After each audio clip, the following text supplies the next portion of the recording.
Good morning, good afternoon, good evening, wherever you are in the world. My name is Jade, and this is How to App on iOS. It is the April Fool's edition of Jester's Cards.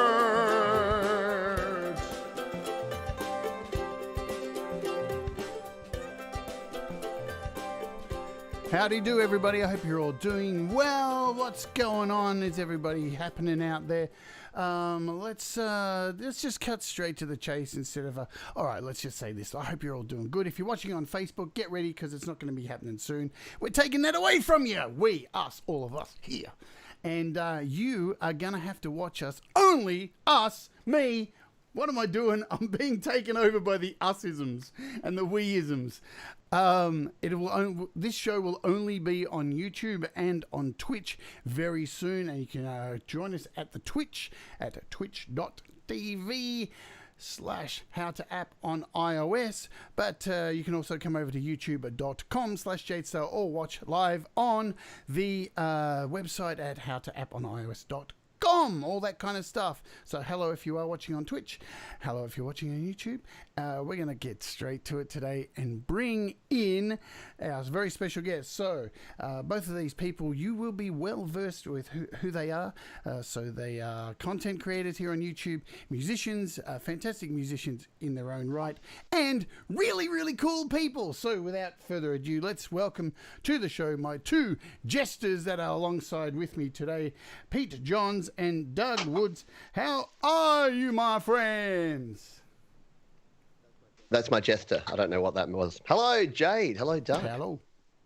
All right, Pete. How you doing, mate? All right, eh? That mean? This is the first time me and Doug have been in the same stream together. So the rumours that we're actually the same bloke can finally be dispelled. Yeah, because you look extremely the same. Like absolutely, the amount of hair alone. Look at you. I mean, let's do a close up here just to see. I mean, there's Pete and there's Doug. It's like What's going on with my super cool background? Did you do that? clearly, like we did it. Like you wouldn't have been able to work. I'm not got a clue. Couldn't even get my audio interface to work. You're drifting off cam, Doug. Where are you going? I know. I'm trying to censor myself. It's Doug's first time on a live stream, apparently. Yeah. Look, I'm in the middle of my fucking camera, so I don't need to be anywhere else. Damn, the swearing's already happening. Woohoo! Drop the flag. There we go. All feedback. Something's backing up. That's. I have to sit extremely still. Not good for me. That ends. So I'm running the show today for the first time using my brand new piece of kit. I'll show it here on my full screen. This is my brand new Stream Deck. And look at that. I have little pictures of Doug and Pete and everything on there. So that's how I'm controlling the show today. All through this... Try to get back into the center. Magic little box. Well, you're not on screen, so how can you see what you're doing? Well, I can't now, can I? There you go. Oh, well, yeah, there you go. Better. You're back. That's better. That's it. You start pressing all your buttons, and that's what happens. I can press over here. I can press over here. I can press here. I can press here. I can add lots of. Look how quick I can do it now. Woohoo! You're getting sick, everybody. So it's good fun. I don't feel well now. You deserve it to crash now, Jade. You realise that? You're just tempting fate. You're like, look at all the things I can do. 404 error. I can even, so to press the button, if I press this button, website, over on the Twitch, a link should have gone up to our website. Oh man, I'm doing it again. I said ow again. From all of us to all of you, Jade. I know it's happening, isn't it? It's taken over. Doug, it's all right. We're here. We're here till the end of the week. So I guess we better do some things, yeah. Have some. Do I have some talking points? I guess I do. All right. So I want to start off by talking about Clubhouse. Because it's been a fantastic. So if you're not aware what Clubhouse is, it's this groovy little app that's on iOS only, and it's a little meeting place for people to come together. It's like little mini TED Talks.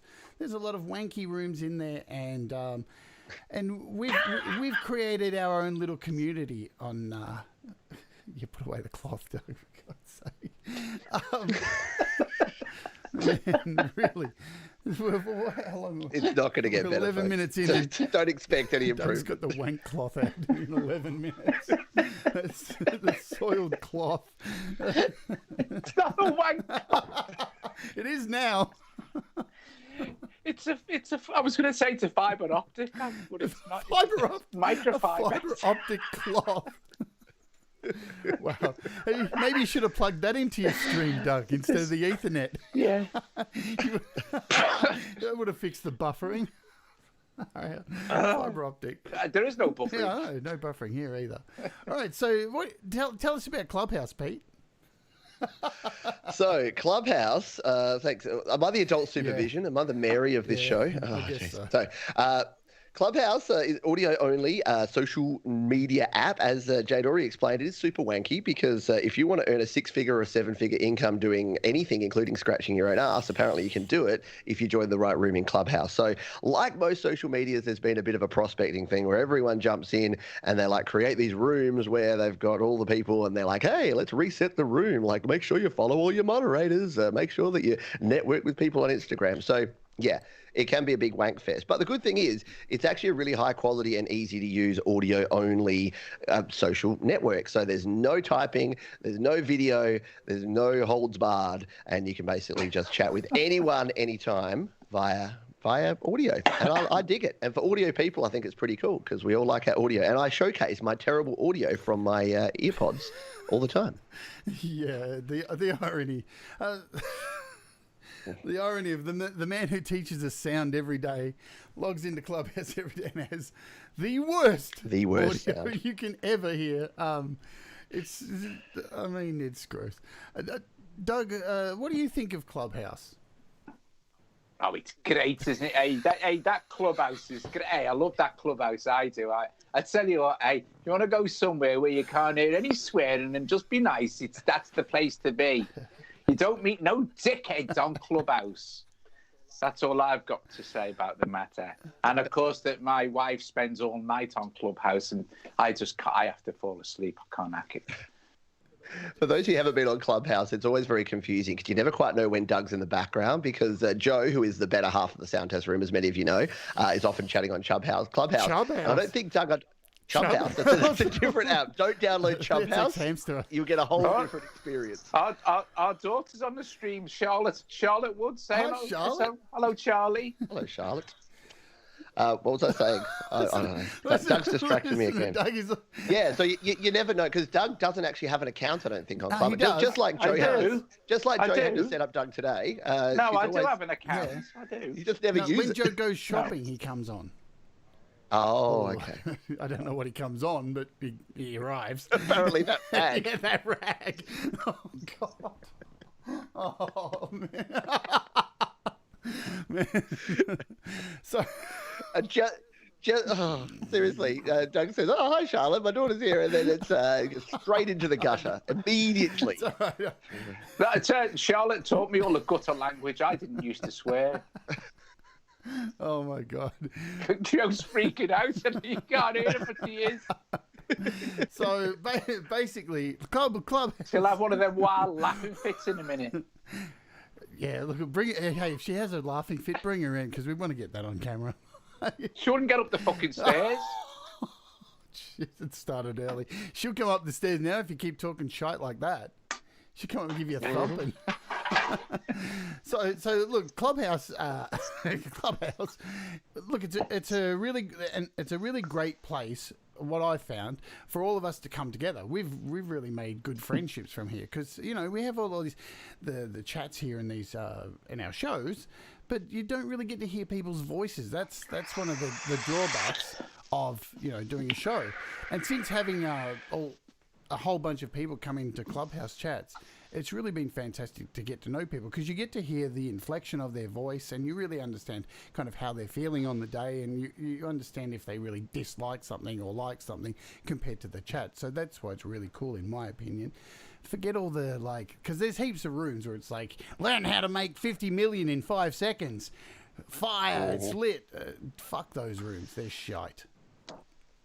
Yeah. My favorite unless you're type, into that. my favorite type of room is the room where we just, where we just hang out and just talk a lot of crap about. It's funny. So instead of It's building nice our and brand, relaxing. yeah, instead of building our brand or developing our business like a lot of other people are doing, we're just using it like it's Yahoo Chat from 1998 again. So we just go in there and just banter and have fun. And I think that is good because, I mean, yeah, I've folks like Doug there's just never an opportunity to chat because Doug's always online streaming and I'm always live doing things. And it just gives us opportunity in that downtime to catch up with a group of people. And I've found like in seriousness, if I can be serious, I'll be serious for 10 seconds and then we'll get back to just randomness. Go for it. But in seriousness, all of the best ideas I've had have come out of Clubhouse in recent times. So every time I go in there after a show, the folks Scott and Tom and Bubba and the usual suspects that hang out in there, they'll just say, "Oh, Pete, you said this in this show. Have you considered doing this?" And I'm like, "Right, next show," because I'm a very uncreative man. So I'm just like, "Oh, next show idea. I'm going to steal that and I'm going to make that the next idea." So I think it's a lot of people are missing the point of that. They're going in there thinking, "Oh, I'm going to go in there and I'm going to use and abuse people and make contacts and grow my Instagram following and whatever." I think if you just listen, and like anything, if you listen more than you talk, you get a whole lot more information. If you spend all your time talking and no time listening, you're going to get shite. Yeah, totally. That's all I have to say about I'm that. just putting a link into the description, into the chat. So if you do want to, if you think this sounds like it's up your alley, you can join the Wart Facebook group for this particular show, and just post something to say, "Hey, I'm interested in joining Clubhouse," because we all have heaps of invites. The only thing that's a bit sticky, Vicky.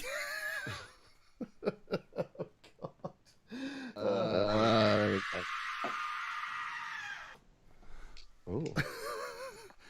That was Joe downstairs just dying of shame. that was Sticky Vicky. That's her official sound. So no, if you would like to be a part of it, the only thing that's a drawback is you have to like give up your mobile phone number and trust one of us with your mobile phone number, and because you can only join by somebody sending you an invite, and we all have plenty of invites. I have 6 at the moment. They're building up, so I must have quite a few invites actually. You would do. Yeah, we all have plenty of them. So if you do want to be a part of it, come and join the fun, because it can get a bit messy. The good thing is too that you get to see the name of the person that sponsored you in for life. So their name sits next to you. So if you come in and run amok and you're next to you, Jade's the one that gets banned permanently. So if you really want to mess one of us up, convince us to give you an invite and then come in and break all the rules, and then we'll probably get shunned from the community too. Absolutely. It doesn't work on Android devices. Sorry, Colin. Colin's put that in chat. Yeah. Let's say hello to the folks who are here, shall we? Because Hello, I haven't done that. We'll quickly run through some names because there's a few people here. Hello, Ivan Idea. And thank you. That's all. He's a good man. Ivan He's a Idea. good man. I know. And Andy Goldsby, Goran is here, Synth Widow, which is Joe Kiss Kiss, Tom, Rochelle, Russ is here swearing away in the background. Desolate Morning, I think Desolate Morning, that's what my t-shirt is. It's a Bramelin. It's an Australian death metal band. Saga Kadabra is in Borthwick. Who else is here? Bubba's here. Pete Johns is in the chat. Hello, Pete Johns. Hello, Colin's here, just mentioned his name. Anybody else as I scroll down, if you see anybody that I miss, Thomas Gillane, Stu Cash, no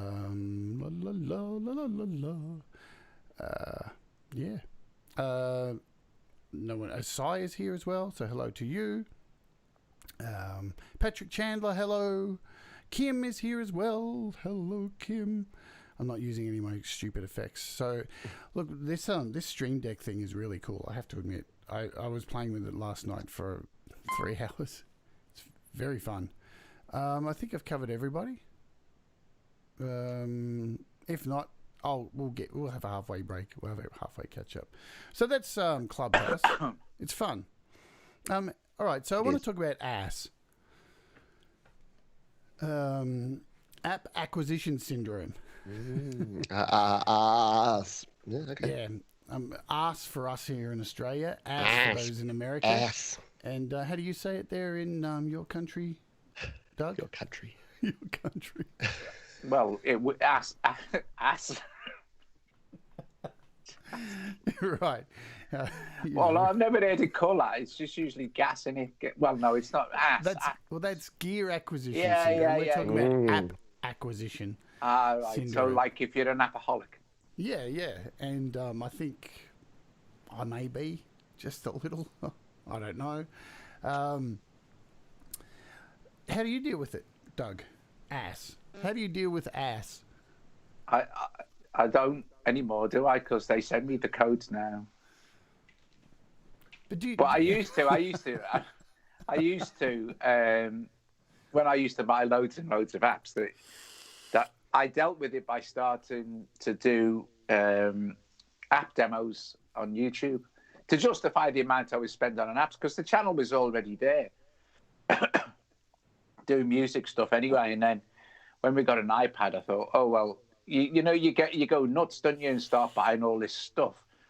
And I don't know how much I spent on GarageBand, but it was a lot. And then buying all the other apps and stuff like that. And then I thought to myself, you know what? I'm going to start making videos on apps to justify the amount of money we're spending on apps. And then eventually, developers started saying, "Oh, do you want a code for this? And do you want a code for that?" And I thought that was brilliant. I couldn't believe it. So yeah, that's how I. But I haven't got it so much now. Not for iOS or anything really. Just I just try to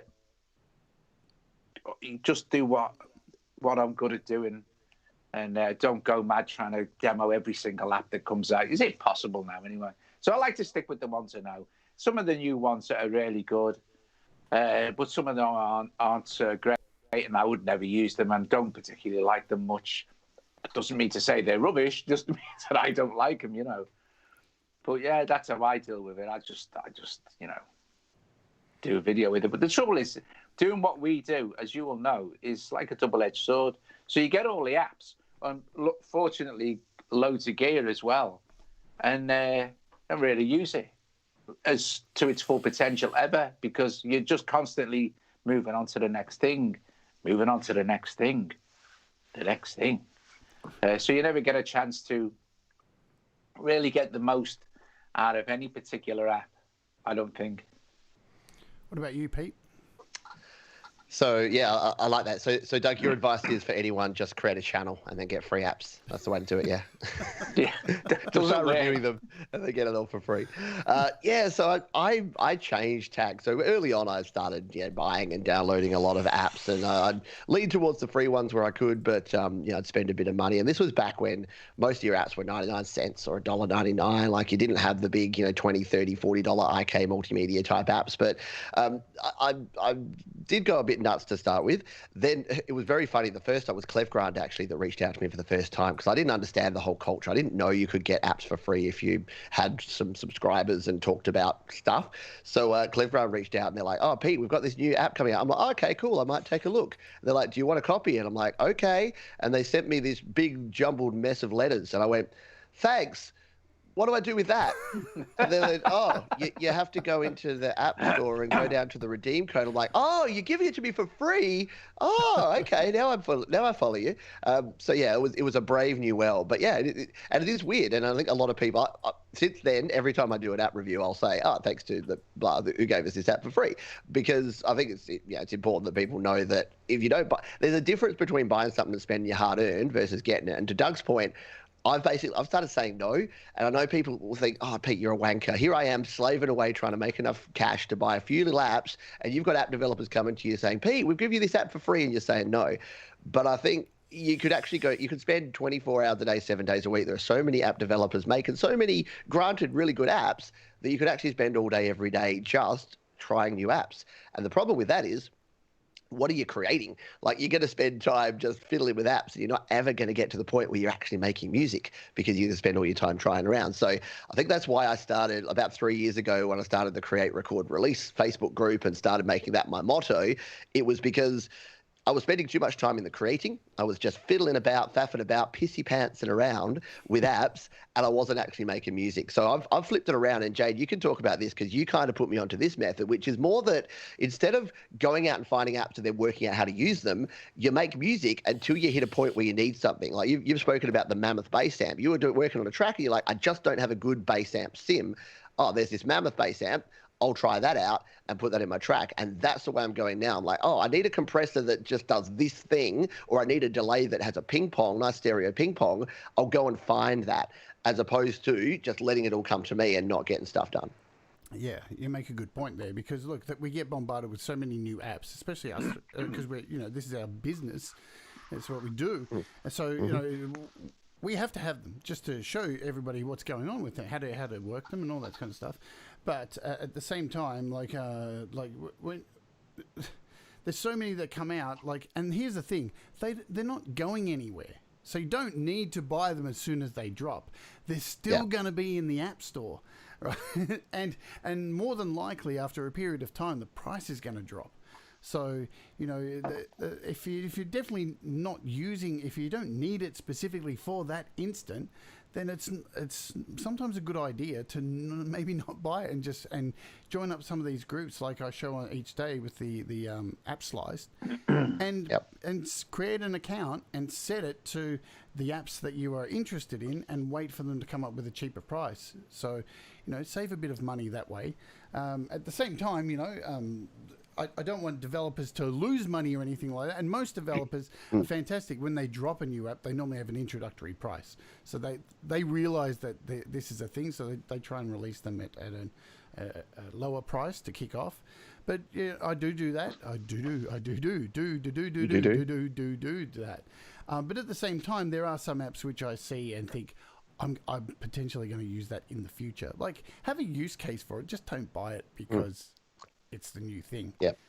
Yeah, and I think sometimes, and even though people say, oh, but you get every app for free, but sometimes there's a developer. So Fred Anton Corvest, who does the FAC apps, is just such a nice bloke and so helpful. And I know that if I reached out to Fred, he would just say, yeah, here's a code for an app. But Jade, you reviewed Altezza recently, and I think you reviewed it because Doug used it just randomly on a show, and that was cool. And then you did a whole show on it, and then I went, this is so cool. And I'm like, oh, I'm an impatient man. I want this now. So I just went and bought it because I think, and we can maybe talk about the whole free app versus paid app and supporting your developers, because I know that that's a hot button topic. And I know when Jakob Hack was on your channel, Jade, and when I chatted to him, we discussed this as well. And interested in your view, Doug, too, because there's a lot of people out there that are like, oh, I'll do an app review and they'll go, but Pete, it's not free. I'll go, no, because the developer just spent 300 hours developing this app and put their heart and soul into it. So they're charging you $4. So maybe $4 is worth it for 300 hours of the heart and soul of that developer.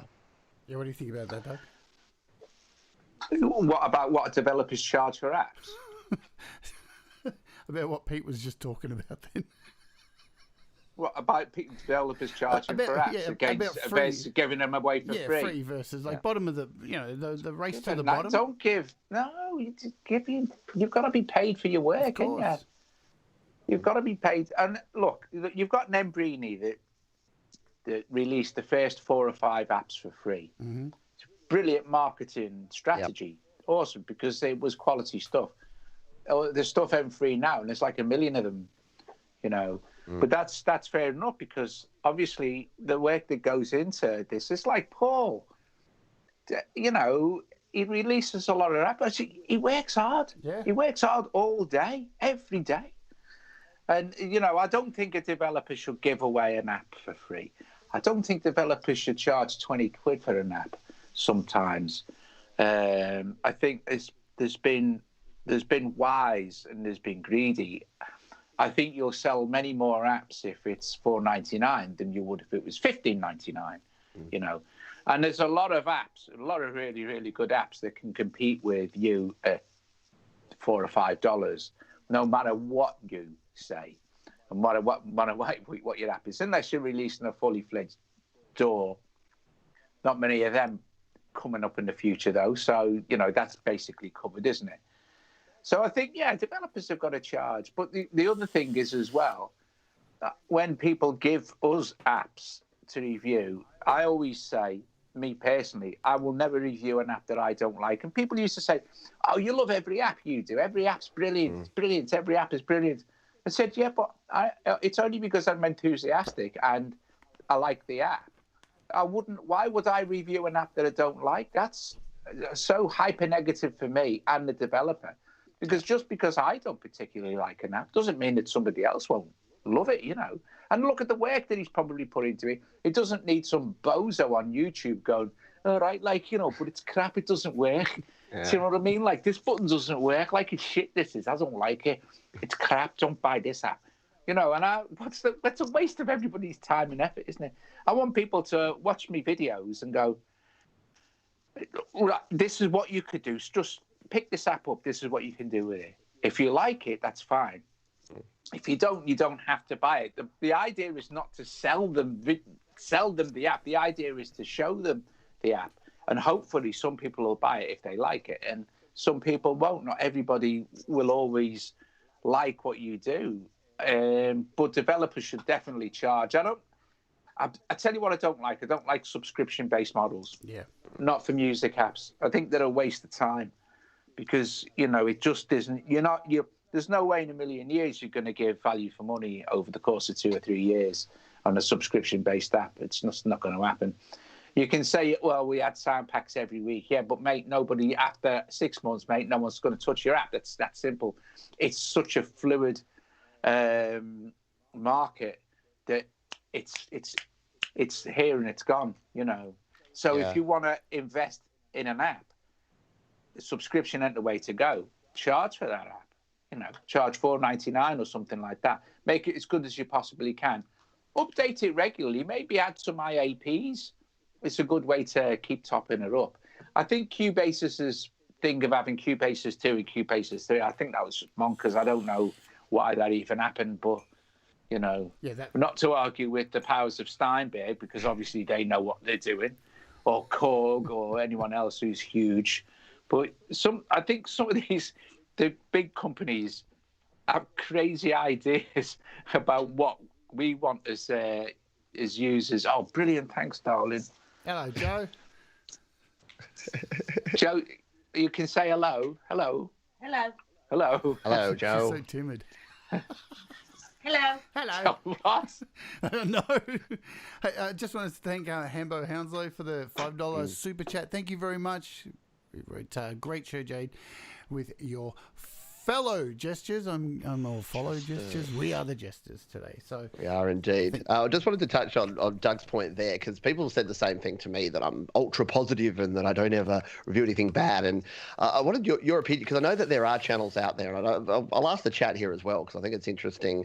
Do you enjoy the negative? Do you enjoy people that roast? Because I know there's particular channels, they'll rename nameless, that come out there and they'll say this piece of gear is a piece of crap. This app is a piece of crap. Don't ever use this subscription service.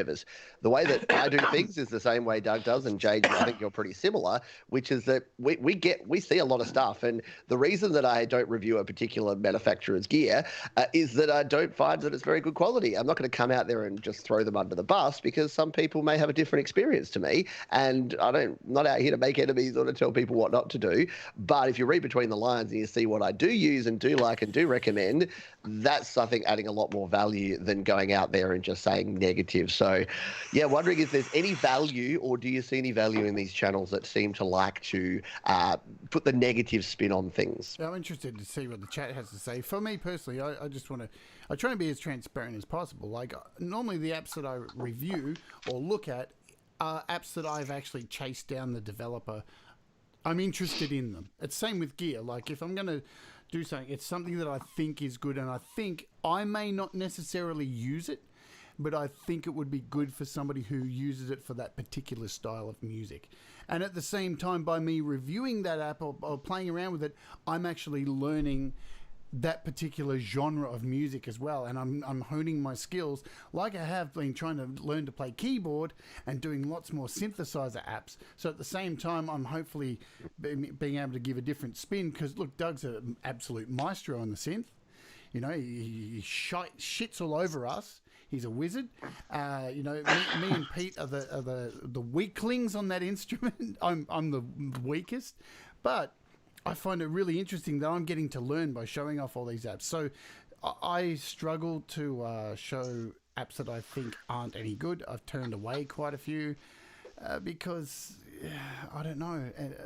But instead, like, I do try to message back the developer and say, I think you could maybe change this. Yeah. Yeah, sorry. I think Kim had a good point there. Just to touch on that, but she says I don't enjoy people who are just negative, but I like to know the negatives, if that makes sense. And I think I definitely do that as well. It's like I'm never just going to say only the good things about something and not saying, like, at the moment I'm doing Cubasis and I've said the metronome sound is just hideous and they need to add some more metronomes. And I'm happy to say that. And I've also said, look, the piano roll editor is doing my head in, and it's going to take it's a steep learning curve there. So it's not that everything is 100%. So I think you can give a fair review and say what is actually some of the challenges without it all being all negative at the end of the day. Yeah. Oh, that's very true. You can. And if you go onto my Patreon, you'll find me slagging down loads of apps I hate. Is that what I got to do? I got to go negative on Patreon. That's why I don't have the numbers on the Patreon. I've got to go. Kidding. Want to see the real deal? Come to Patreon. Speaking of I'm Patreon, kidding. my balls dropped. I got my ping pong balls from a big black helmet, so that's going to be fun. I'm going to do that after today's show. So I just wanted to touch on subscription models as well too, because I hate subscription models as well. They suck. Thankfully, I don't think they're good for. I think they might be good for some things. I think they're good for things like on a desktop, for instance, Arcade. That's a subscription model, but that is brilliant, and they add content all the time. And it's like, I don't know what it is now, $9.99 a month or something, but they add content every single week. And it's just content. It's like full instrument packages. Yep. But I don't think it works on, I just don't think it works for iOS. I don't, look at the subscription models from a couple of years ago. Where are they? You're still paying your subscription fees, I guess, if you've signed up for it, but where are they in the world of like technology and iPad technology and iOS? Right now, nobody's using them. I guarantee you nobody's using them. Well, and they're probably still paying the subscription. I have a few subscriptions, but I try to make sure that I do use them. Like I use Over for photos and stuff, but I make thumbnails every day, so it's getting used. It's, you know, it costs me, I think, because I buy it yearly, it's like $9 a month. But it look, that has value. I would still rather buy it outright. And I think with subscriptions and music, I think the people who make music have been very loud and clear towards developers. We don't like it. I think we're seeing less of it with music apps for sure. Maybe some of the bigger companies are like, just for an example, the main reason I actually bought an Elgato Stream Deck this week was because I've been using the app to do it on my little phone, and I found touching the screen to press those little buttons to flick compared to an actual, you know, physical thing like this. So this thing cost me $475. Ouch. But I was paying $7 a month to use it on my iPhone, and I've already been using it for nearly a year. So that's like over $100 there, automatically just gone, and I was hating it. And now, just after a day of having this hardware model, I ditched the subscription. So, but I think with so I'll let you talk, Pete, because I know you're jumping. Want to have something to say about this too. Well, one sec. I just want to say hello to Lydia, our other daughter, who's now joined the chat as well. Hi, Lydia. It's a family affair. If my children join, it'll be weird. It'll just be emojis. It's a family affair. I love it. Keeping it in the family. Yeah. Come on. Not that family. Not the other family. Not the Manson family. That's a different family. Subscriptions. I mean, I'm trying to think, as you're talking, I'm thinking, what subscriptions do I have outside of the obvious? So outside of the music and the video subscriptions, so I think a lot of folks, we've got Netflixes, we've got Hulus, we've got Apple Music or YouTube Premium or whatever that is. I think entertainment's different because it's, and I think I said this on a recent show, probably with you, Jade, or with someone that it was on our Creator Town Hall that I talked about exactly this fact, which is that the difference between a subscription for entertainment is that the entertainment is constantly evolving. When a new song comes out, you get access to that. When a new movie comes out, when a new TV show comes out, you get access to that. To Doug's point before, if you're using software, unless it's changing and evolving and you're getting new things in there, what's the point of paying for it? And eventually you just go, I've paid for this 3-4 times over what I would have paid for it originally, and I'm getting no additional value. So I think from a music production point of view, I'm exactly the same. That being said, I use Canva, which is a subscription model. I use TubeBuddy for my YouTube channel analytics, and that's a subscription model. But again, they're adding new features, and every year Canva's got a whole bunch of new stuff that they've added that I can actually use. So it really depends. But an EQ, I think it was, I won't name the company, but a company brought an EQ. I think you covered it, Doug, and I just refused to cover it because it was $2.99 a month for this EQ. And I'm like, I can't fathom that, because you do the sums on that. You're spending $40 a year to use an EQ. I wouldn't buy a $40 EQ, so why would I spend $2.99 a month? Feels nice. It's that little microtransaction hit to your pocket that you don't even notice. And it's like the old frog in the pot. You throw the frog in the pot and you just start turning it up and it doesn't even realize it's being boiled. That's what happens to your wallet when you do all these micro subscriptions. There you go. There's your analogy. And it's also the same with apps. When somebody says, and I try never to say this, when we do app reviews and something, if it's $4.99, in fact, very rarely I'll mention the price. I'll stick a link in the description, but I'll never go, and it's only $4.99. Go and grab it. $4.99. What's that? It's nothing. Because what happens is that after you've bought, I don't know, 100 synth apps, and that isn't even unreasonable. 100 synth apps, 2 or 3 doors. I wouldn't even want to go down the road of how many effects we've all bought. Or I've used to buy. I mean, I must have spent thousands of pounds on apps before they started giving us apps. Do you know what I mean? So what the hell's this? So that's the point. The point is that you can't even say this to people because it adds up. I'll guarantee that most of us have spent, probably most of us in this chat feed now, have spent more than £1,000 on apps, and it's all down to it was only $4.99. It's only $1.99. Oh, I bought Animo for 69p. I remember when it first come out. It's 99 cents, wasn't it then? That was when the App Store was fair and the dollar price was different from the UK price. Death by 1,000 cuts, yeah. And it's the case with everything. Microtransactions are doing this. And in the gaming world, and I know, Jade, you're sort of getting more into gaming with the Twitch and that sort of thing, and mobile gaming is just reprehensible. Like, my kids are banned from playing anything that has microtransactions to do things within the game, because it just gets insane. Because, again, it's the same thing. You spend 99 cents on a bucket of balls for ball tampering, or whatever the game is that you're playing. A bucket of balls. Is that what games you're playing, man? But you do that 3 or 4 times a week, and suddenly you've spent $100 on balls, and that's just not working for you. So I'm feeling really self-conscious here because I don't get to do any cool vaping things. So hang on. There you go. Now I feel like I'm part of the team. So I can only spit water on myself.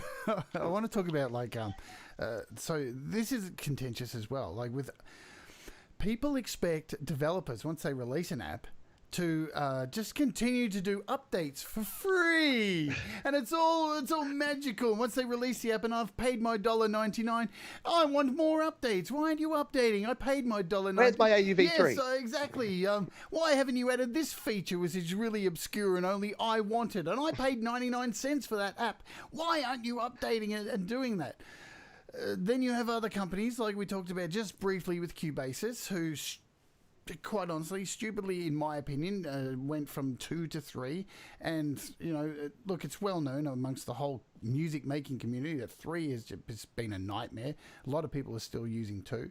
What are your thoughts about, because there's been talk about charging for updates and developers charging. I like Doug's idea, and I think there are some companies that are doing this by releasing in-app purchases. Like Mood Units is one of those who have really led the way on that.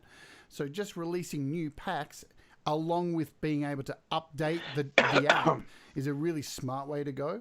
But, what do you think about this idea of, because it keeps coming up, I keep seeing it, people saying, should developers charge 99 cents just to update the app? If it gets a significant update, of course. Well, I don't think I don't think at the moment the Apple system allows for updates to be like an in-app purchase. I don't think. I think, as far as I know, that you can't charge for an update. I'm pretty sure, you see, that if you could, some developers, it would be worthwhile for some developers. Other developers, it wouldn't, because they update a lot. Drambo gets updated a lot. So you wouldn't expect to pay for updates every single time. So I don't really know how that would work, but I'm pretty sure you can't charge for an update. I think that has to be just an update.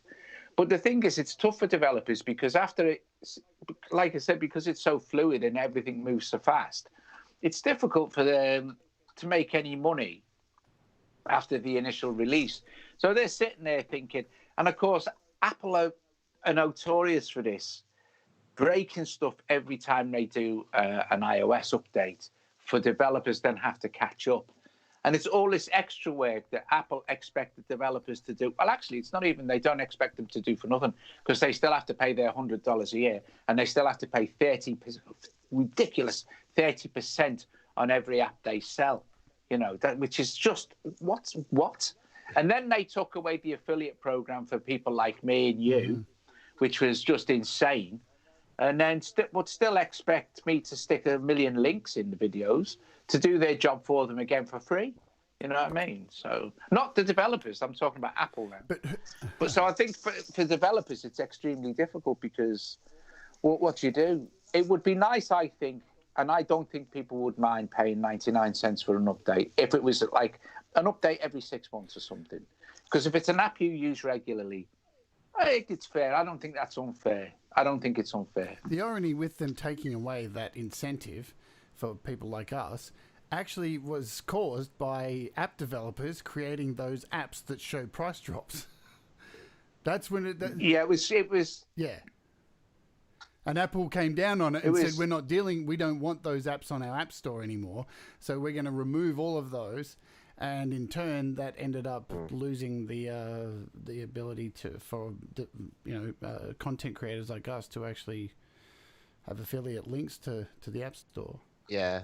Unfortunately, that's what happens with a lot of these programs, and not to get it too inside baseball or inside YouTuber, but it is the people that abuse the programs that spoil it for everyone. It's like the schoolyard. It's the one kid that picks up the basketball and kicks it over the fence. He spoiled the whole game for the rest of the team. And it's the same with this sort of thing, is that people go out there and it was getting quite ridiculous. And it is the affiliate space within Amazon affiliates and within other affiliates is also kind of ridiculous, because there are now websites of people that don't know these products. They don't care about these products. They don't care about the community. They just want to get as many links to as many products so that people just buy everything. And it was happening with apps. You would have seen this, Doug, when you were doing it. People like Doug, who is only using apps that he likes and he's demoing them. He's competing against these websites that are just like 100 best apps for your iPad. And it's just 100 affiliate links of any app. It could be the crappiest piece of crap app. No, absolutely. And they ruined it for genuine people that are trying to do the right thing. It sucks. That's what they were doing. And these people were making, I ain't kidding, right? They were making I know that one company, and the one company, then they whinged like fuck when Apple stopped it. One company were making near on $500,000 a year. Yeah. And if you're in the desktop space, it's still happening. Like if you watch, there's a lot of people out there that are pushing it. If you see those big lists of desktop apps, like there's people that are doing the right thing and that do a full review and tell you what's good, what's bad, do all the full disclosure.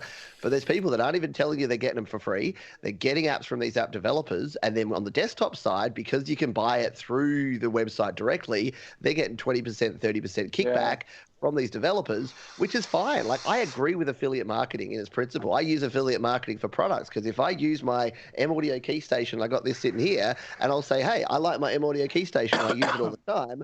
If I put a link in my review video to an M Audio key station, you buy one, and they give me, and let's be honest, folks, it's 6% at best, sometimes 3%. So you buy $100 piece of kit and pick it $3. So it's not like I'm going to retire on my affiliate. As absolute disclaimer now, Arturia, a lot of the stuff here is sent to me, but I don't get a kickback for sales or anything like that. No affiliate with Arturia don't pay me money for selling their stuff.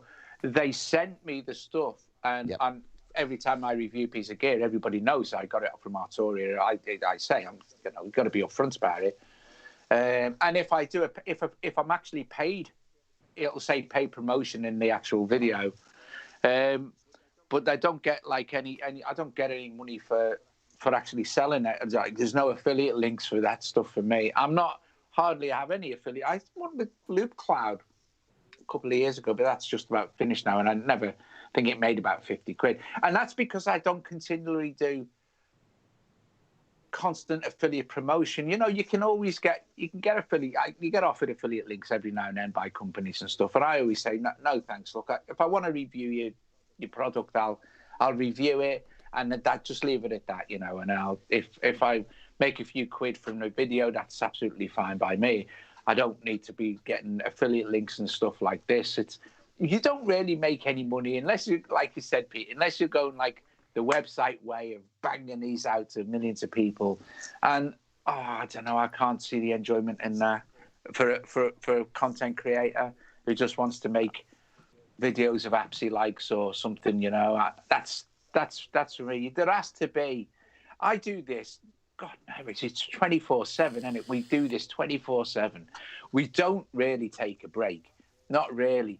God, even when Jade was on holiday with you, it wasn't really a break. I was putting her to work. Yeah. She was working every day. You know what I mean? And we spent more time on Clubhouse that week, I think, than we do normally. Every time I kick Jade out of my house, she'd go on Clubhouse, talk to you guys. And it was just, you've got to just, if you can't find enjoyment and pleasure in what you do to a massive degree with the way we work, you will die. It will kill you. It would be dreadful. So, guys, anybody watching this, when I enjoy an app and you see me enjoying an app, you better take that off my screen now, Starr.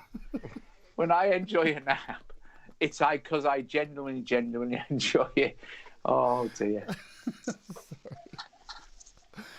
Long story to that one. But before Jade explains why she showed the lure part on her screen, and I think, again, for full disclosure, I don't have a heap of relationship. I get some gear sent for free, and all I really do is if I like the gear, I put it on my gear guide, and that's Amazon and Sweetwater. So they're the affiliates that I have, and just any gear that I like that I use, I put in my gear guide, and I say if you would buy it. That's right, isn't it? This is gear you're not doing that every single day for 100 different products, are you? Exactly. You're doing it because you like it. There's certain brands and certain bits of kit that won't ever make my gear guide because I'll just never use them, or I've tried them and they're not good. And it's getting to the point now where I'll say that up front. Also, if someone wants to send me something, because I used to get caught out because they'd send me a piece of gear and they'd be like, "When's your video coming out?" They'll send me like a $30 little interface or something. And like, "When's your video coming out?" And I'll be like, in the nicest possible way, the 5 hours it's going to take me to use this item, review it, put the video up, do the tags, the titles, the description, everything else, it's worth more than $30 of my time. So now if someone wants to send me something, I'm like, you send it. But if I can't do anything, if I use it and I don't like it, or if I use it and I don't think it's right for my audience, it'll never see the light of day. Happy to send it back to you. If you want to send a self-addressed stamped package, I'll send it straight back to you. I don't care. I don't want the stuff, but I want to, if it's got something that you want me to check out for the viewers, then I'll do it. And if it's great, well, we're fine. If it's not, we won't do it because, I think people's bullshit detectors are getting more honed. I think we've all seen the scams, we've all seen the shysters, we've all seen the sales funnels and the lead magnets and all the bollocks that you see about courses and about gear and about apps. And I think people are just sick of it. They just want people, and again, I know we're tooting our own horns here, but they just want people that they can trust, that are going to give them an honest, upfront opinion, be completely transparent. If we're getting paid, you'll see the paid promotion sticker on the video. If we're not, we'll tell you that, and you can hopefully trust that we're doing it. Because I think, for me personally, and I know for you, Jade and Doug, it's the same, I think our reputations are worth way more than $100 in shyster affiliate revenue is ever going to be. Oh, absolutely. Yeah, I wouldn't go that far with my reputation. But look, I've only done a few hardware reviews, but all and two of them I actually reached out to the companies and asked for. But as I said in the reviews, I actually read about these things for a long time, actually had a use case for them that I needed them. I would love to have them. So when I got them, I already had a really good idea that it was going to be, they were going to be fantastic. And one of them was the Arturia Keystep 37.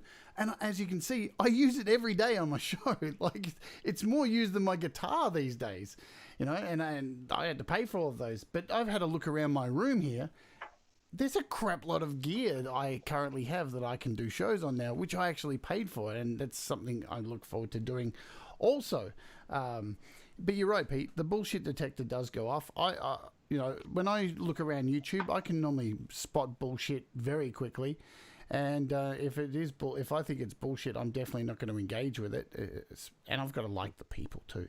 So speaking of liking people, you guys have been doing this for a long time. I'm still the small fish in the big pond. Tell us just a little bit of how much work you've put in to actually get to this point. Maybe some sacrifices or, to actually get to the amount of subscribers and viewers that you get each day. Because some people think it's pretty easy work, but it's far from it. Pete, you want to give us a little bit of a yarn about that?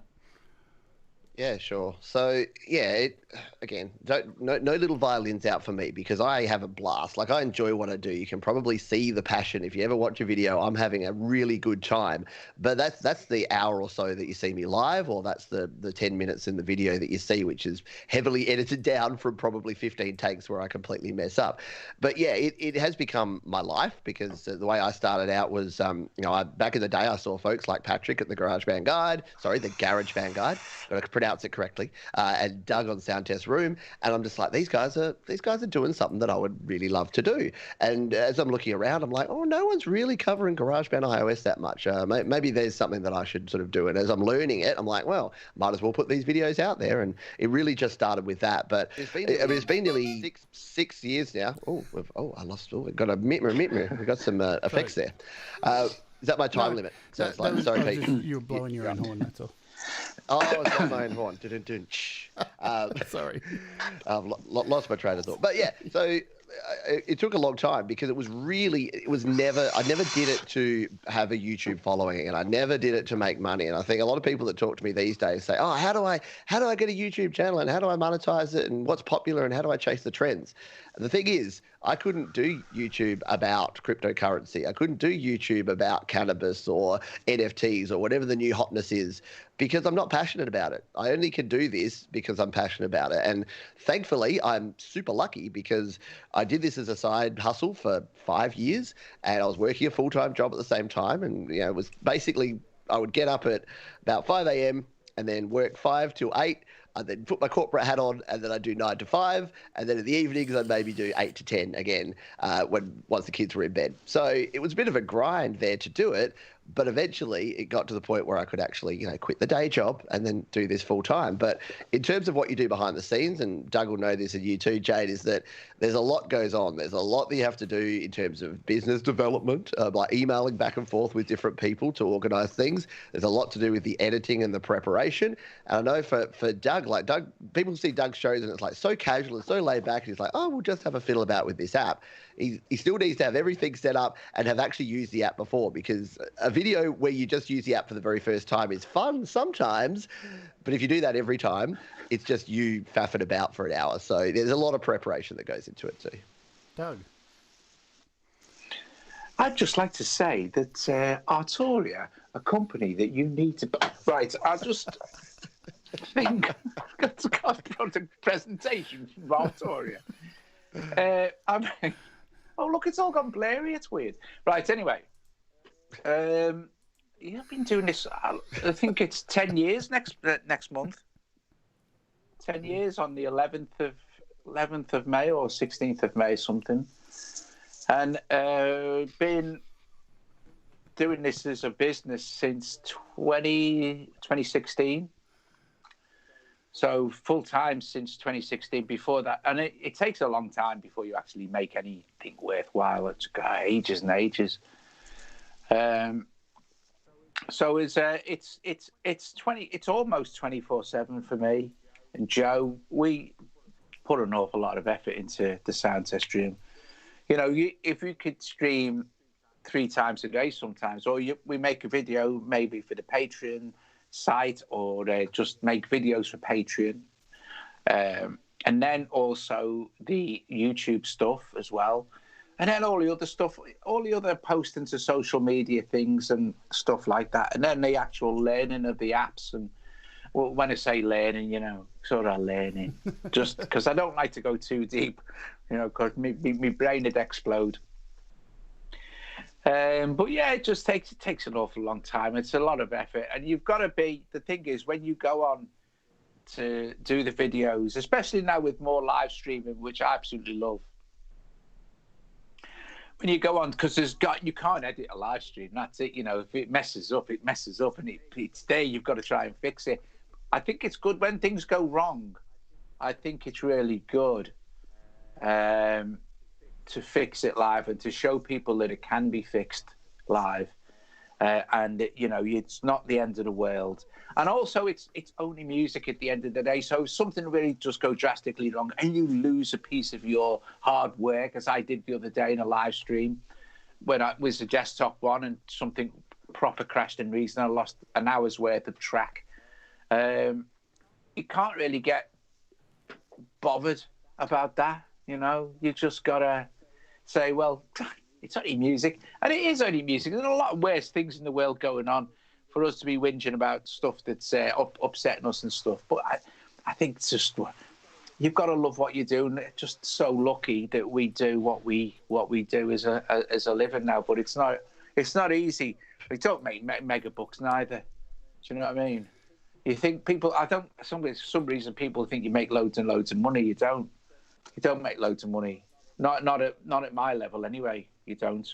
Yeah, it's definitely a grind, and it's a patience game. And I think that's where a lot of people come unstuck, is that they think that, and the concept of I just need that one thing, that one viral video, that one hit. And what I say to folks sort of that are starting out is that that's all well and good to have that one viral hit, but there is creator after creator who has that big video, and they may get 10 million views, and suddenly they've got 200,000 subscribers, and they go out and they buy the Lambo and they hire the private jet and they lease the mansion, and guess what happens when next month they don't have a viral hit? They don't make any money. Like, there's no money from being famous. I think people have that view that it's like, oh, if you got X number of subscribers, you make X amount of money. It's like, unless you put the work in and you're getting the repeat views, you get nothing. Like, you got to still continue grinding and getting the work done. Otherwise, yeah, people's attention spans these days in particular, very, very short. So if you're not continually pushing and adding more value and giving good information out, then it's going to be really tough. And I think that's where the benefit of that, though, is if you're super passionate about something and you put in the work, you'll do better than someone who's not passionate. So that's why I give away everything for free. Like, there's a lot of people that say, Pete, you should fence off a lot of your content, and you should, do the taster and then say, hey, join my mailing list and then buy my $97 course if you want the real information. Number one, I don't like that because it's not my sort of vibe. I like to just give it away for free. But number two, there's so many people out there that are passionate that are giving it away for free, that I think the commoditization of information and learning has basically been destroyed. And now you get better information from free, from trusted sources, from passionate people. Someone coming up from behind and saying, oh, there's money in this mobile music creation stuff. How about I start a channel? I would argue that very few of them are going to be as passionate about this stuff as you, me, Doug, Yakum Hack, Head Into Business. Like, we live and breathe this stuff. It's our 24/7. So do what you're passionate about. Have patience, keep working at it. And folks like Tom Rochelle, who's in the chat here, Thomas Christ, he's just crushing it at the moment. But if you looked at him, you go, oh, why you say he's crushing it? He's gone from like 20 subscribers to 70 subscribers. He's been working his ass off. He's done 30 live streams. How is that crushing it? Because he's building a dedicated, passionate base of people that like what he does. If he'd just gone out there and bought subscribers and done all the sub for sub stuff, he might have 1,000 subscribers today, but that would be 1,000 very low quality subscribers. And the second that he's tried to start doing anything and putting any content out there, no one's going to care about it. So it's the old tortoise and hare thing. You've got to be patient, and slow and steady generally does win the race when it comes to this sort of stuff. Yeah, look, it's extremely hard work. I didn't realize, well, I had some kind of idea how hard it would be. And a lot of people who have followed my journey in the last, 9 months, I followed, I was a follower of Doug for many, many years, even before I found Pete. So a lot of my app purchases and how I was, I was already making music on iOS back in 2012. So I was way on it back then. But if it wasn't for Doug, I probably wouldn't have been able to make some of the decent choices that I made with purchasing, because I think we've all been there. Without that guidance, like, you end up buying a lot of shite that you think, damn, I just wasted $10. So firstly, Doug was my inspiration to, even join groups on Facebook to try and help people. And then I came across you, Pete. And so I've been really lucky to watch how you both run your channels. And so I had an idea of how hard it was going to be. So I kind of expected it, but then once you start doing it, you're like, whoa, there's a lot of work to do. And it's constant. And as Doug said, when I went on holiday, which was meant to be a holiday, when I wasn't doing a show at your place, I was up in the morning in the chats. And then when me and you did meet up, Pete, for a drink or whatever, we talked business. Which was a constant. So you are constantly doing it. And I know with Doug recently, Doug for the longest time was running his show in mono, if you didn't know, and was suffering from, I know it's news. A little bit of lag. News to a lot of people. And he was suffering from this thing called buffering. But, and that was... something in Clubhouse we discussed, that it was something constant. Like, I noticed it was on Doug's mind constantly. He's doing a show, the buffering would piss him off because you take a lot of pride in each episode, right? And going back to what Doug said before, how with a live stream, you do the stream, you have to go with it when things go wrong. And that's can be a pain in the ass, and it can be a blessing in disguise. But I would sit back and watch Doug, and he'd get buffering and and all this stuff, and he'd constantly bring up it's in mono, and it just seemed like that was a constant. And look, Joe's even there, which in turn got on my nerves, says Joe. So because you put a lot of passion into each episode, and you want everybody to come away better than they were before. Even just that takes a lot of work out of you to just try and make sure you're delivering the best possible listening experience, learning experience, entertainment experience. There's so much that goes into it. Doug, how did it feel to finally move away from mono and the buffering? Oh God! Well, you know how it felt. You both know how it felt, didn't you? Because we talked about this an awful lot on. We talked about this an awful lot on. Can anyone see what I'm seeing? We talked about this an awful lot on Clubhouse, didn't we? And it was down to Jade and Pete how we got all this stuff sorted out in the end. So you're such a twat.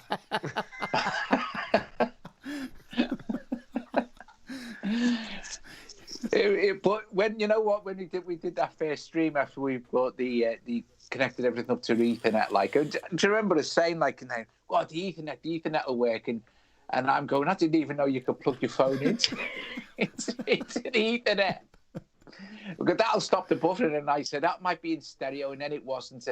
And then you found, I think it was you, Pete, wasn't it? You mentioned Streamlabs.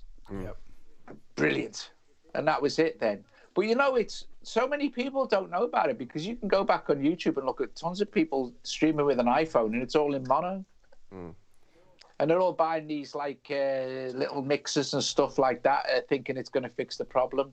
And the problem turns out that it's just an iOS-y YouTube appy thing, or a phone thing, whatever. But I don't know. Yeah, Brilliant. It's great now. It's stereo, no buffering. Very happy. Yeah, speaking of Streamlabs, let's have a little chat about it, because if you are thinking of doing live streaming, you have under 1,000 subs, you will know, folks, well, you may not know, or you may have tried to stream from your iOS device, and the YouTube app has come back and said, I don't think so.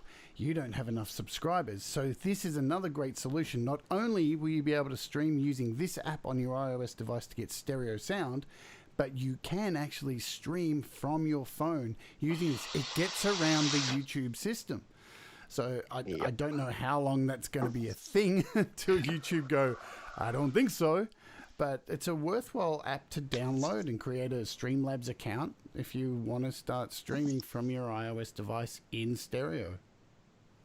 Yeah, absolutely, and the other option is StreamYard as well. Like there's options out there, and all of these apps or mobile experiences, they get around it because it pretends it's a desktop. So instead of it using a mobile app, even though you're using a mobile app, it's sending it through the RMTP server directly to YouTube. So YouTube just looks at it and goes, someone's just streaming from a desktop, not knowing that you're actually going from a mobile through an app through a desktop protocol into the stream. So if you're wondering how they get around it, it's that way. Whether YouTube will get their knickers in a twist and stop it, I don't know, but it's been that way for over a year now. So get onto it. If you got your 50 or your 70 or your 100 subscribers or 2, then start streaming. And I mean, it's honestly the best. When people ask me for advice, and I'm a big Gary Vaynerchuk fan. For those out there that don't know, he's an entrepreneur and a just prolific content creator. And he always says, document over create. So you don't have to create. You don't have to put the pressure on yourself to say, I've got to create something. I've got to be so good. I've got to be so different. But documenting. And if you've been watching, like I've just started a series inspired by the likes of Doug, who've been using Cubasis for a long time, where I'm using Cubasis for the first time. And I thought, I could do it 2 ways. I could go away and learn Cubasis for 2 weeks and then do a couple of videos about Cubasis, or I could just open the door and say, come on in, let's learn Cubasis together. So I'm literally reading the manual, and it sounds like the most boring guff that you're ever going to come across, but it's actually really fun, mostly because we're giving a little bit of grief to the likes of Steinberg, who write a very, very proper manual. One must use said app to do said things. So it's actually kind of fun to do that. But it's so much better to document your experience, because you'd be absolutely surprised at how many other people are in exactly that same boat that just want to know that they're not alone, and what they're going through is what other people are. So, that was a shameless plug and promotion, just like Jade is shamelessly plugging and promoting DistroKid in the corner of the video. What do you mean?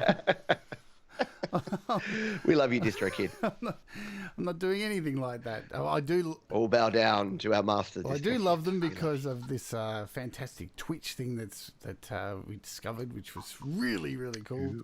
I got to do that. Should I do that now? Should I stop paying attention and do my Twitch? Sure. If you want to do that, we'll just cut you out of the interview. I'll just put you on silent. Well, you go ahead, Pete. You go do what you need to do. Oh, it's only taken me a week to even think about doing it. Yeah, I know. I thought you would have done it by now, but no. See, I've already got 21 followers. Hello to everybody on Twitch. Thanks for following me, and a couple of subscribers. And what was that dirty thing that just went across the screen? Doug was trying to do the joke. Right. He stole my joke. Oh, there we go. What's that splotch in the bottom left corner? Dirty stuff. Look at that. It's gross. He started. That rag became a thing after you got stereo hooked up and the buffering stopped. Joe told me that. Thanks for that information, Joe. I'll never get it out of my head again. So are there any dream apps that you would like to see on iOS in this year? Anything that is missing, you think, from the iOS music world? Yes. A guitar simulator. We have them on desktop, and I've absolutely no idea why guitar is so neglected when it comes to iOS. There are 412,000 synth apps and 0 guitar simulator apps. I mean, and when I say there's 0, I know there is, what's the one you like, Jade, the fiddly one, the Geo Shred, but I'm talking about like desktop quality. We've got desktop quality of every type of app, Strummer. but we don't have a decent guitar app. Strummer. Yeah, it's just have you got it at least? Have you played with it? No, I'm saying this as someone who hasn't used either GeoShred or MIDI Strummer. But I don't know, someone's got to crack it though. Like just an app that's got really cool guitar loops. I wanted something to say, I want a 90s style power chord of a D and then an E, and I want to play it chugga chugga style, and I just want to press a button and I want it to program it in. And not just so much for me, but for so many people out there that want realistic sounding guitars. Because I'm sorry, but GarageBand guitars, terrible. Cubasis guitars, worse. There is just all the standard guitar sounds are like my Casio keyboard from 1989. They have not improved over that time. We have Steinway pianos that have been beautifully stereo sampled with 14,000 different velocities. yet no one can do that. No one can plug in a Gibson into a nice Marshall stack and sample a whole bunch of really cool guitar tones and then have an easy way to interface with them on a mobile app. I think it's an absolute miss, and I think that someone out there that's smarter than me needs to solve for it. That's my bugbear. I'll get off my soapbox. Well, I'll tell you something. So, I'm kind of putting together at the moment an idea for an app which I'm going to send to a developer shortly, which is basically that to create a chugga metal guitar kind of thing that would be able to create chugga chugs and kind of distortion and that kind of thing. I think it's definitely missing from the space because there are, and I'm speaking just for metalheads, because there's plenty of 808s out there, right? Knack it. Hey, Joe, can you come in? No, I tell you, it's always talk about guitar. Joe, can you bring in some water and splash it in Doug's face for us? All right, Doug, what 413,000 synth app would you like to see in iOS? Because we clearly don't have enough. We need some more 808s. Don't worry. Don't worry. You want guitar? I got you. Sorry. It's my favourite app. Look, if we get any more 808 apps, I think I'm going to punch a hole in my wall. And GarageBand continue it's like, hey, we did an update. Here's another 35 808s. Like, soon there's going to be 808 808s on GarageBand. That's what they're going for. They're going to break the record. But seriously. Yeah, which hip-hop pack of the last 5 hip-hop packs would you like to create hip-hop with? Oh, wait, you want lo-fi? Okay, we'll do a hip-hop lo-fi pack. Don't worry. You want hip-hop? I got you. I think we're missing Doug's point here. Whatever he's referencing, I'm lost with, Jade. I don't know about you. Is that you playing keys, Doug? No. What is that? Look, no hands. That wasn't me. It was me. I've got an 808 down here. It's not me. No, it's Pete. Jesus, Pete, what is going on? Doug can't do it because he couldn't get his interface hooked up to the I actually didn't. I honestly didn't mean to do that because my iPad is off, but this is the power of the iPad. I've obviously got Steinberg running with an instrument in there in the background, and it's still routed through my mixer, and it came through. So there you go. I can play some chopsticks without even. I can't actually hear it, but I'm sure it's coming through. Wow. Yeah. Are you impressed, Doug, by that? Oh yeah, I tell you, what's it? Chopsticks. What? I can play "Oh Can You Wash Your Mother's Shirt" really easy. I want to play something just to get Jade a copyright claim here. Hang on. What do I know well? That's a really well-known piece. Do you know I got a copyright claim on my own song yesterday? Right? So I got a copyright claim on my own song. Some dodgy, shonky fucking publishing company has claimed my own song. And so I've written back to them saying, well, here's my APRA copyright, so stick it up your ass. It's been copyrighted since 2009. So what are you going to do about that? So hopefully they remove it because it's ridiculous. Doug, are there any apps that you would like to see on iOS? Can't talk about them under NDAs. What a load of crap. I am. There's some really top stuff coming. Can't talk about them under NDAs. Did someone fart then? Yeah, no, that was me. Yeah, that was me scoffing. I don't know. I think we've got. I don't know. The trouble is, we've got loads of good drum machines. I'd like to see something like Easy Drummer or Studio Drummer. I agree. That we have in like Contact or whatever. Something like that for drums would be incredible. But then again, Louis Martinez's apps do a pretty good job, to be fair, although they're into rap. Something like Louis' apps but for AUV3. So you could say a million times I want another synth, but I love it when new synths come out, but you're never going to get nothing new because everything has already been done with synthesizers anyway at the moment. I mean, we've got phase distortion synths, we've got FM, we've got digital, we've got analog, virtual analogs anyway. So we've got some really nice pianos already. Pure synth is amazing. It has loads of cool stuff if you just want to blast through sounds. But the synth engine itself is so powerful that you can pretty much program and sample anything you want, and just spend a bit of time doing it. I can't even think of an effect app that we haven't got that's out that already exists somewhere in the real world with glitch modulators or sample slicers and stuff like that. Do you think developers are starting to get to a point where they're running out of ideas and they're starting to rehash some things? And they'll just rehash ideas. It's happened on desktop for like the last 25 years, hasn't it?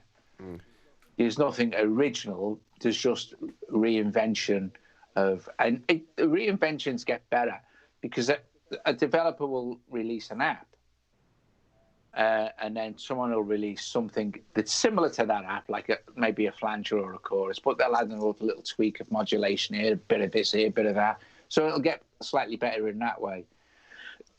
So I don't know what's around the corner for new apps and things. It's such a niche market, you know. You don't think it is because you're in the business of it, you know what I mean? But it is in the real world. Music apps and music software, in the grand scheme of the entire planet, is a tiny market. You know, you might know a lot of musicians. It's made probably because you're a musician. But when you ain't a musician, how many musicians did you know? Probably not that many. Maybe one or two, if that. So it's not like everybody's. It's not like people driving cars or buying cars or going to the supermarket and buying a tin of beans. It isn't that kind of market. So it's only the interesting people who we have as developers who are prepared to put the time and effort in for probably not a lot of return, that we're going to get the real cool stuff come into iOS or even desktop, you know. But the thing with desktop is as well, that's too expensive for most people. But if they were to make that cheaper, they'd sell more stuff. You know what I mean? So I don't know. Is that Vicky? So I just wanted to bring up. But I'm not a businessman. I just like to play with synths. Yeah, that's the bottom line of it, really. Well, I watched a Jacob Hack episode, and he was saying that he thinks this year there's going to be a lot of multi-out apps. And I think there's already been quite a few. That's bad news for GarageBand because like they refuse to let people in and let app developers actually utilize all these fantastic things they're finding they can make with apps.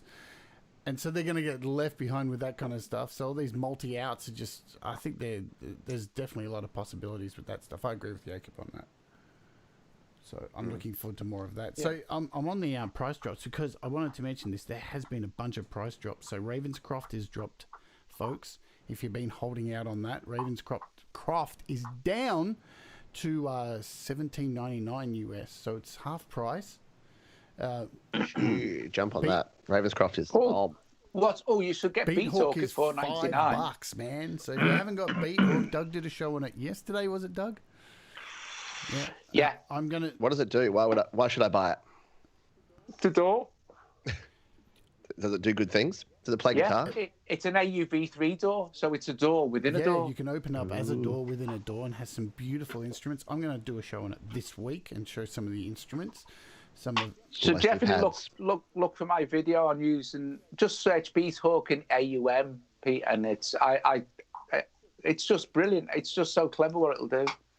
But it's $4.99, but there are a lot of in-app purchases. Yeah. Again, in full transparency, honestly, I reached out to Beathawk and they gave me probably about half of the in-app purchases, just to the stuff that I think is really what I would love to use. So I'm definitely going to look at that this week. Now, they're both made by UV Touch. Yes. So it's people that made Ravenscroft. Yeah, UVI. And UVI I do Touch. believe that Drum Machine's got an. So Drum Machine's free to download, but it's got an in-app purchase, and I'm pretty sure that's on sale as well from what I saw. It's not showing up here, but it is actually on sale. And so a whole lot of these apps are on sale too. So like Wow Filter Box, so a lot of the Sugar, the Sugar Bytes. Honey. Sugar Bytes has a bunch of apps on sale as well. so they're half price as well. So I love that we start with app acquisition syndrome. Don't buy apps, but here's all these cool apps that are really cheap, and go and buy them now. So we've just cost you all about $40. well, the reason normally I start the show with what's on sale, and because we're a day ahead. Remember, Pete, we're in the future, and we're in the future. It's actually not April Fool's Day here. It's Easter Friday here. So these are all the Easter sales, and I don't think the App Store closes down like it does over Christmas. But it looks like all the developers are popping all their apps up for Harvey's. So Easter sale. So, Good Friday, or as Jesus knew it, not so great Friday. Anyway, sorry to my religious friends out there, but I'm sorry. But understanding what happened and then calling it Good Friday, I'm like, geez, what happens on a bad day? Just quietly.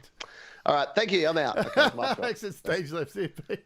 It's just offended everybody. I thought that's my job, Pete. What are you doing? Who haven't I offended? Let's see. Religion, synth fans, politics. Oh, yeah, everyone on either the left or right side, you can just piss off. All right. Okay, done. See, I like to sit on the fence, which means I just try to offend everyone equally. Like I'm an equal opportunity offender. I try to offend everyone. Yeah.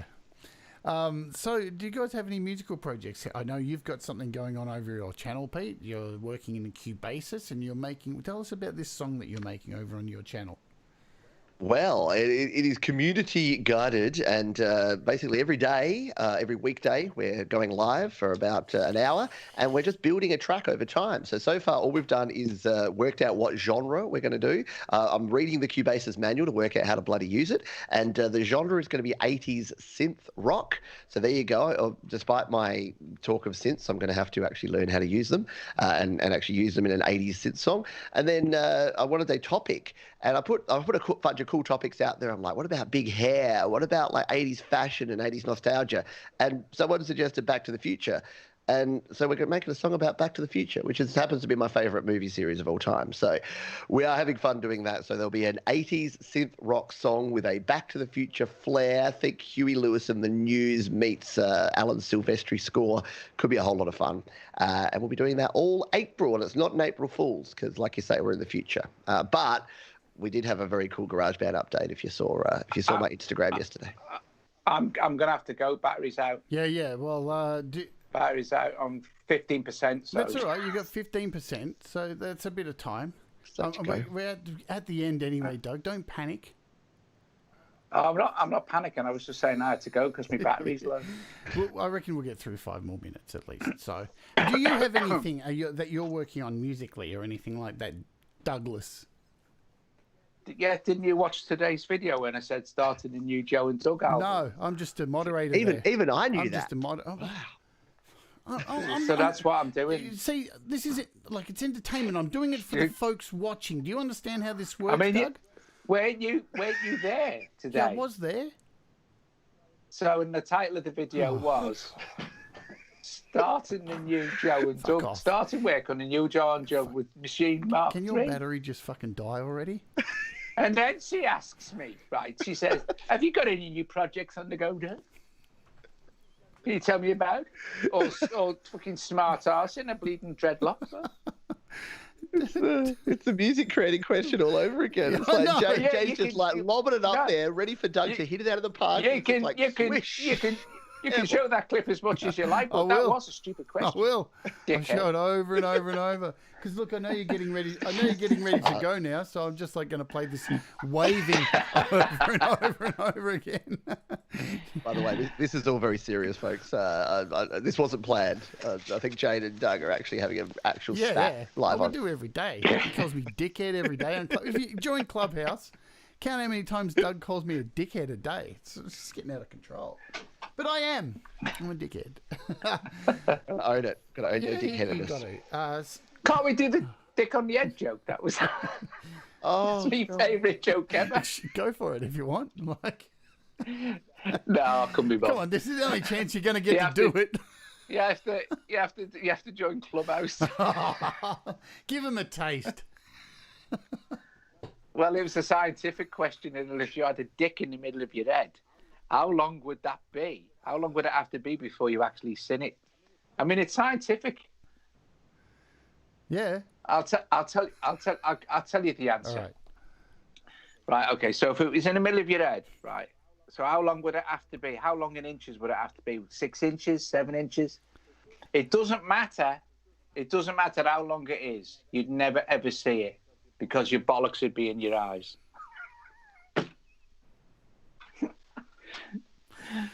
And that's exactly the reaction we got the first time Doug told that joke. You've got no sense of humour. No sense of humour. We've heard it before, Doug. What is you want us to feign laughter for you? Yes, but other people haven't heard it. Yeah, well, they're laughing. Joe laughs at anything. Look at her. I can imagine. Yeah. But Charlotte said, "Oh God, here we go." I know you brought shame upon your entire family. It was always going to happen. Kids have left. Well done. Oh, Jesus. That's what you can expect on Clubhouse, everybody. That's how we roll over there. It's exciting stuff, go there. you know? Assuming the bollocks would be in front, Oh, Thomas said. okay. What kind of scary ass bollocks have you got? Where do you put your bollocks in Belgium? Is there some sort of weird thing that we don't know about? Wow. This has worked out exactly as I planned. Oh, And I didn't plan. this is super What's your predictable. battery at, Doug? Give us a battery update. Battery update. Well, to give you a battery update, I think I'm going to have to close the app. 17%. That's the next thing that you can have. 17%. So It's it went gone up. It went up. What the I reckon He you just wanted to get rid of you, He's Jade. just He's like, trying oh, to it's get at out of here. 1%. Okay, I can't control it. Bye. I know. All right, folks. So this is the part of the show. If you have any questions for Pete, Doug, and myself, I'm going to steal your thing here, Pete, just like we're all stealing your jokes and everything. So if you've got a question for any of us, just put the word question at the front of your question and we'll try and answer it. In the meantime, we'll just have a look at this really cool video of Doug trying to shut down his stream. Like... Don't worry, Doug. This is the last day I'm going to be showing it, all right? I said it was going to be exactly a week, and this is it. This is the last day. Oh, he's gone. He's left the studio. He's Stormed out. He's thrown a tanty. Oh, he's back. Oh, wow. We've got him back. All right, so if you have any questions, and look, nobody's got any questions. They don't really care. Nobody really cares. It's because Pete does his AMA shows and Pete sucks all the questions out of the internet. Yep. All right. All of them. Pete Johns has got a question. This one's for Doug, I think. Pete Johns asks, where is the best place to hang your bollocks, Doug? Over your shoulder.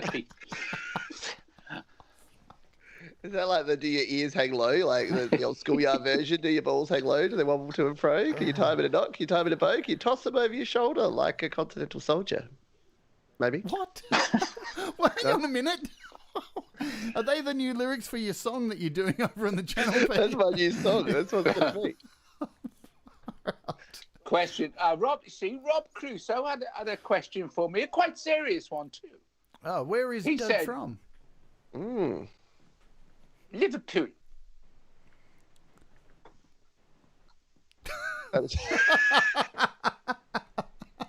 Liverpool. In the UK. He's Liverpudlian. Is that a real word, Liverpudlian? I think so. Yeah. Is it? Yeah. Yeah. Yeah. But not Liverpoolian? That would make more sense. That sounds too much like a hooligan. There was a band from there. Well, I've got actually many bands. There was one band from Liverpool ever. Who were they? But there was one really famous band from Liverpool. Flock of Seagulls. Hey, there you go. I couldn't think of a single other Liverpool band to make a joke. OMD. Russ has asked a question. I don't know if this is for all of us, I guess. What is the next load of bollocks? Oh.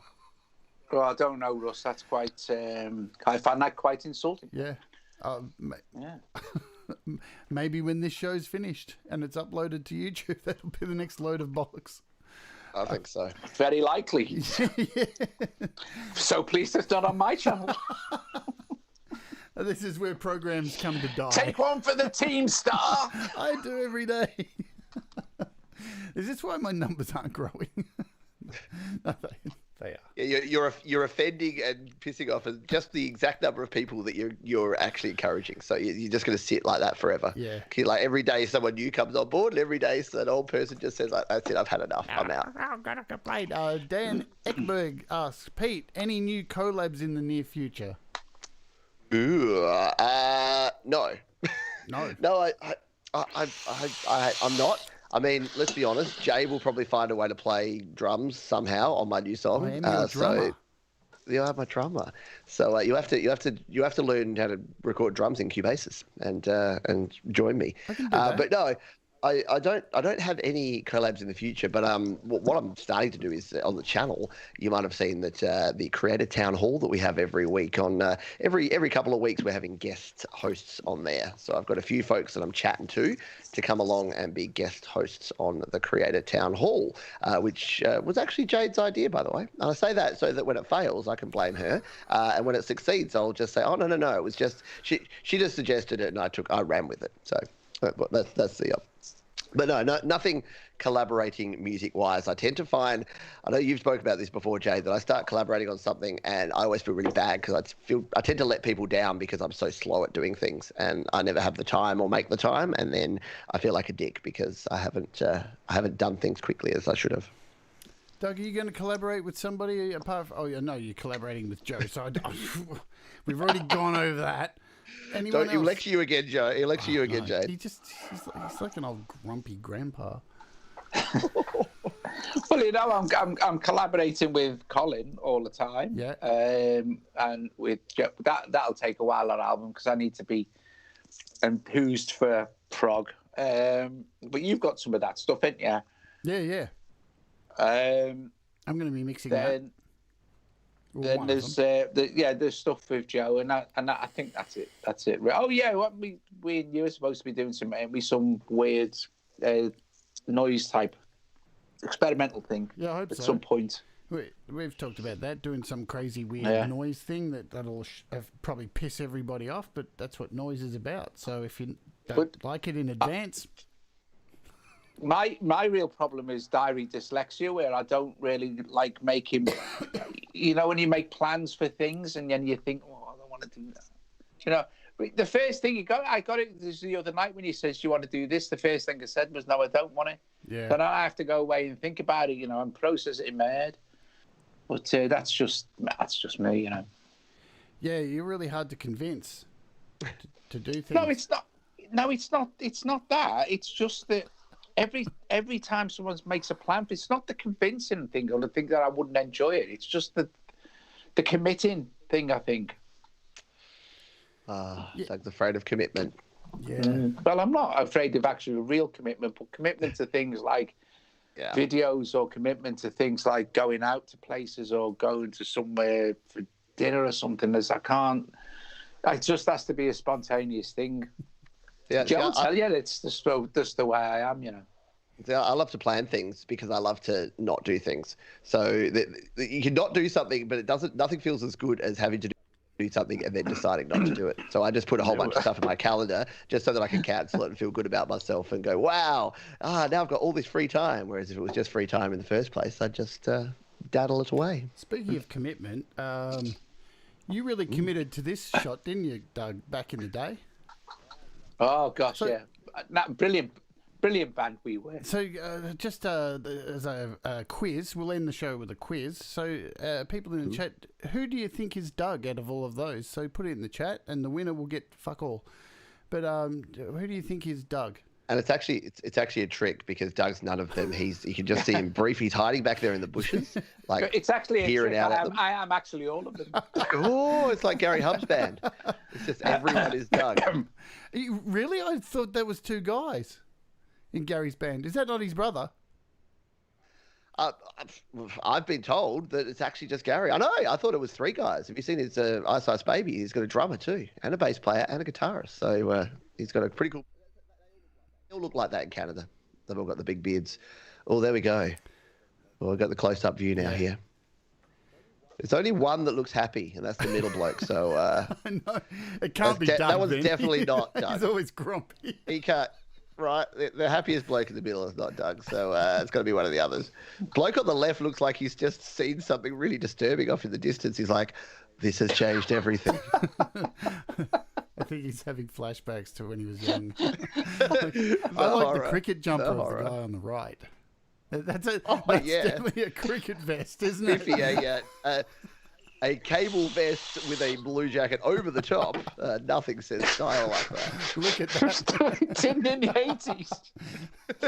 So some people have got it right. So it is in fact the middle one. It's Smiling Doug. See, you know how I could tell? It's those hands.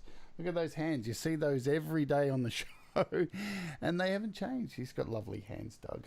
He's got beautiful hands. What the fuck am I talking about? All right. So, is there any? Do the draw, Jade. You told us to yell at you at the end of the show to say, draw the prize. Hurry up as well, because my let's battery. do that now. What battery update? Yeah, what's the battery update? Hey, what's my battery at? This is fine. I've got to do all this fucking stuff. There we go. All right, so let's close that. All right, so I'm nearly there. Let me do the draw. Ooh, Joe says that Doug has fabulous hands. Yeah. It's a little bit more information than we needed to know. Well, I just said that. Oh, no, it's a bit different when it comes from the significant other. Yeah. All right, let's Sorry, go Jay. here. All right, so we had I better go. We had 26 people who entered for the what was this app again? Oh yeah, it was Atom 2. So Up and Atom, and I think I had 3 copies to give away. I keep forgetting how many copies I had to give away. Let me check and make sure that I make a dick of myself. Just realising that Joe's kids are in the chat. Now I'm feeling really inappropriate. They're wasting us, Pete. Don't worry. Okay, cool. Right, yeah, so I do. I've got 3 copies to give away. So these are all the people that entered. And let's do so it was 26 people. So we're all doing it above board. There you go, 26 people. And you can see you got a fairly good chance. Let's get them all done. I need to do a... There we go. That works.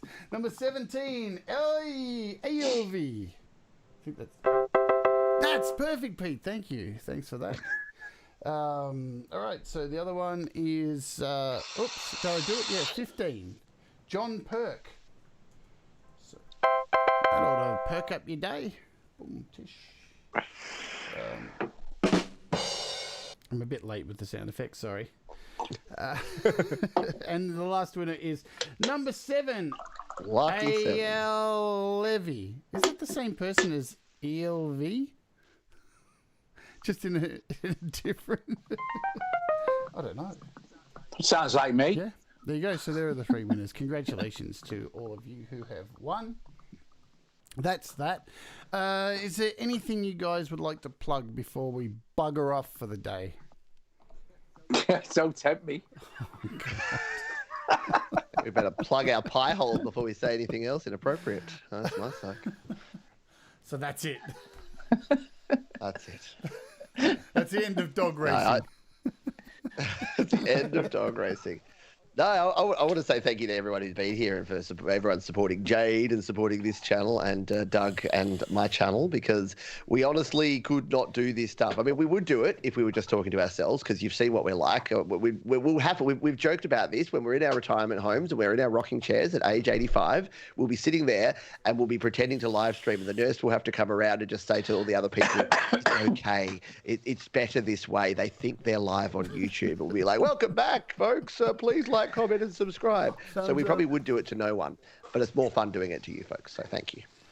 That's very true. It'd be like, look, Mr. Woods, give me the bedpan. It's not an iPad. No, but I got a lot of shit in here. Look. I want to thank everybody for watching. I think it's a blast, and we love you all, and without you all, we would be nothing. And it's genuinely true. It's genuinely true. Without you all, this is what would happen. Hang on. Right. Look. Sex and drugs and sausage rolls. That's all it's about. Ooh. What was that noise, Pete? Now I want a sausage roll. Sausage roll. I'm all about this. Have we got to fit in? Oh, oldest trick in the book. Eat the telly. Isn't that a three-wheeler? Yeah, normally. Yeah, look, I want to thank everybody for hanging out, and I want to thank you too because, like, you know, I think there's been a little bit of a change in the landscape with these shows because you know I know you, Pete, and Doug really hadn't chatted very much until recently when we all joined Clubhouse. So again, hated each other for sure. I hate him. He drinks like a fish. And I want to thank all the developers out there. That was terrible too. Don't. What? Don't what? Don't do the jokes. Don't do the impressions. You were the one in the chat yesterday telling me to. Impression. Yeah, that was different. I wasn't actually live. Oh, right. So it's to protect yourself, right? This isn't either, is it? Is this live? Oh, shit, it is. Yeah. I thought I didn't press the it button, live? but I did. We're being pre-recorded. No, Awkward. but, you know, not on this show. I try to promote like that we all rise together. And I think all of us do that. So we try and encourage people to make music and support each other.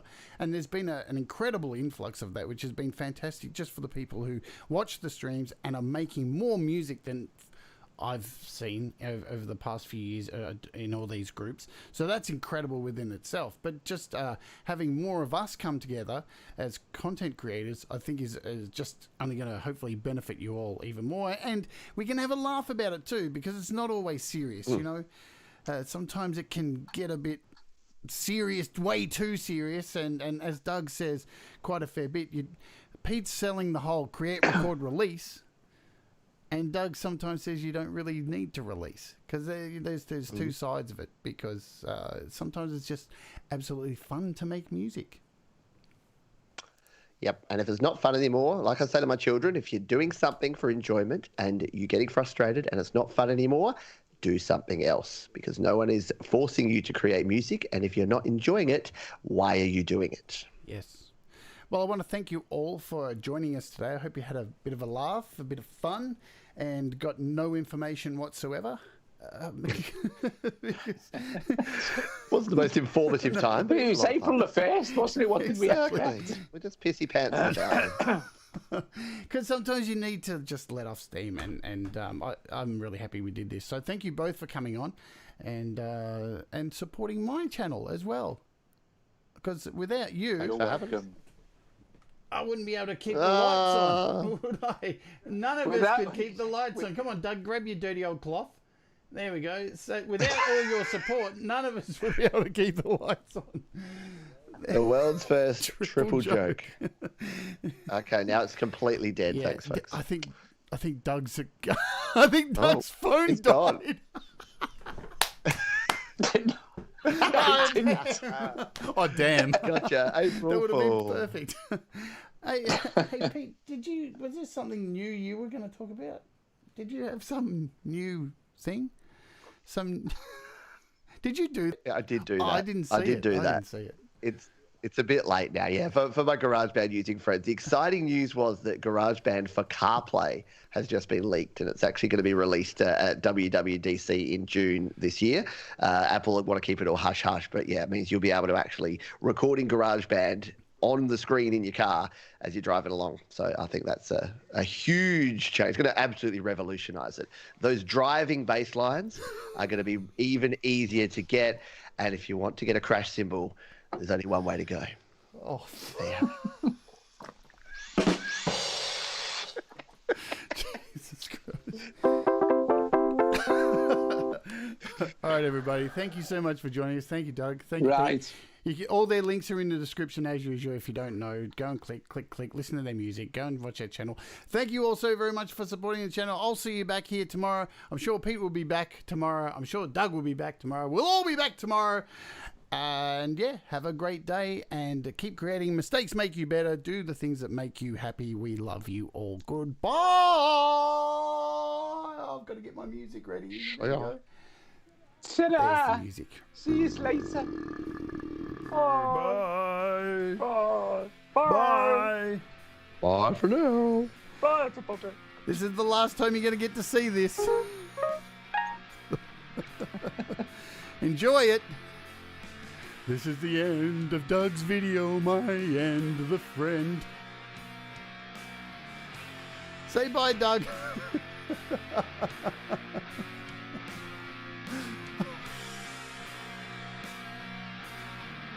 Bye, Doug. I know, they're lovely. See ya!